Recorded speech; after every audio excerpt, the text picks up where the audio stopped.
the land of Abraham, or better known as the land of Canaan, the land that was promised to Abraham and his seed forever, the land that's flowing with milk and honey.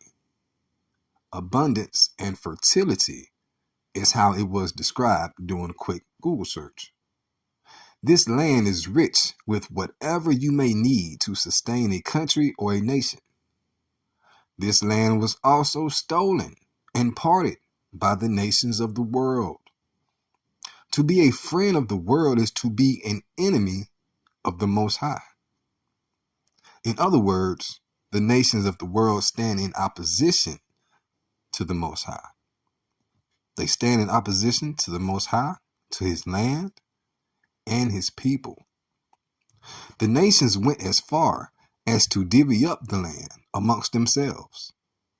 The scriptures do not proclaim that the nations of the world will place the Most High's people back into their land. In fact, it says the world will rise up against them in the end times, not support them. Let's go.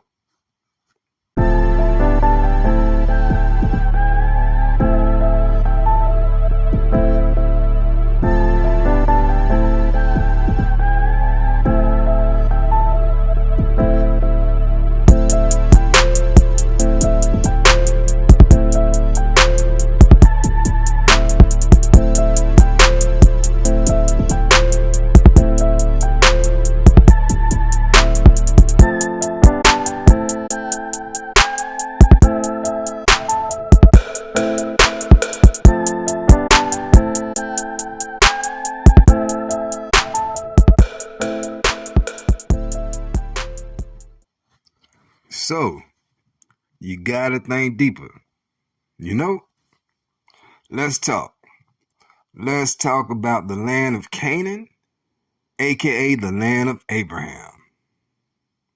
Now, when you read in Genesis, I believe Genesis 13:1, you will notice something strange. I'm going to give you just the information. That way it speaks for itself. In the KJV, you will see that when Abraham came out of Egypt, he went south. Now, in the NIV, it says Abraham went north to the Negev. I want you to pay attention to the characteristics of the land as we get to them. They will speak to you clearly. That way, there will be no mistakes made as to where the land is. In the KJV, it tells us that Abraham went back to the land of Canaan after Egypt, the land that was promised to him and his seed forever. He traveled to this land after leaving his father's house, only going to Egypt because of drought and famine. After Egypt, he went back to the south, according to the KJV, not the north.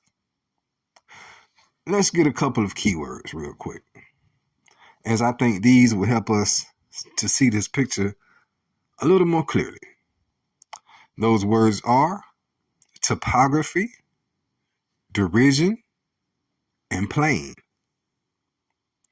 Now, topography, the study of the physical features of the land's surface, including its shape, elevation, and layout. The study of the physical features of the land's surface, including its shape, elevation, and layout.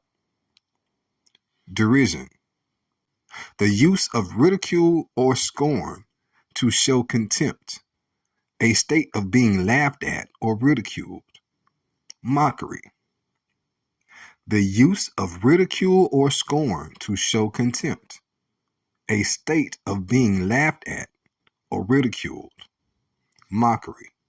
Plain, as in geography, a large area of flat land with few trees.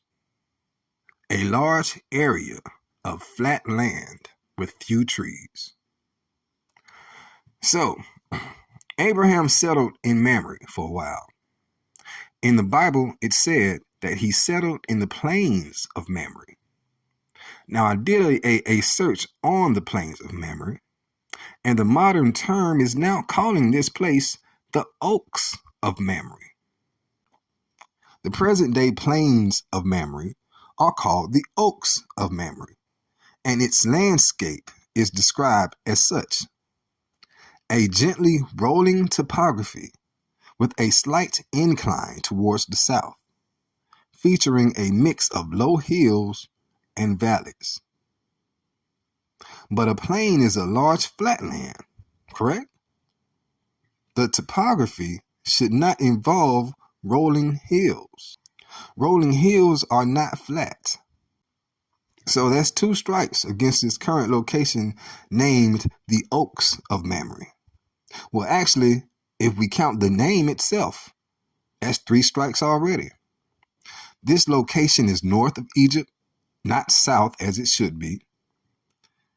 It's a low valley with rolling hills when it should be a large flat space. And it's mostly called the Oaks when it was known as a plain, at least before. As I was conducting this research, a place called the Plains of MAMRE Institute kept popping up. I checked its location. Now, it's located in Zambia, in sub-Saharan Africa. Zambia and the Plains of MAMRE Institute are surrounded by Congo, Mozambique, Tanzania, Malawi, and Zimbabwe, Botswana, and Namibia, also Angola. This region is important to our discussion because this region has been under the control of foreign nations for a very long time now. So many natural resources are taken from these lands and distributed to the rest of the world. Billions of dollars in raw materials, yet this region is called poor and underdeveloped.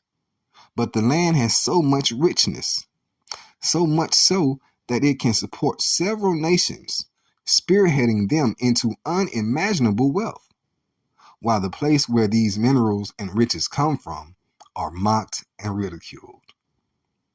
The land topography stands out to me as well. Zambia is mostly a high plateau with some hills and mountains. We know a plateau to be high and level, flat.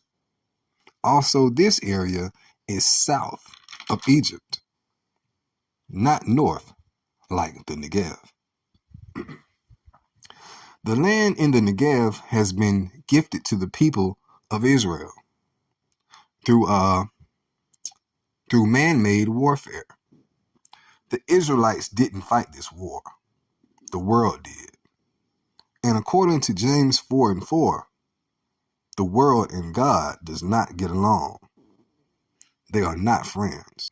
The land given to the people of Israel gets minerals and riches imported into it, not extracted out of it. They are supported, not placed into derision. But there is a place talked about so badly that the people that were taken from there are convinced by propaganda that its land is worthless, while billions, if not trillions, of dollars are being made from its milk and honey annually. What other place can you think of that has a story quite like this?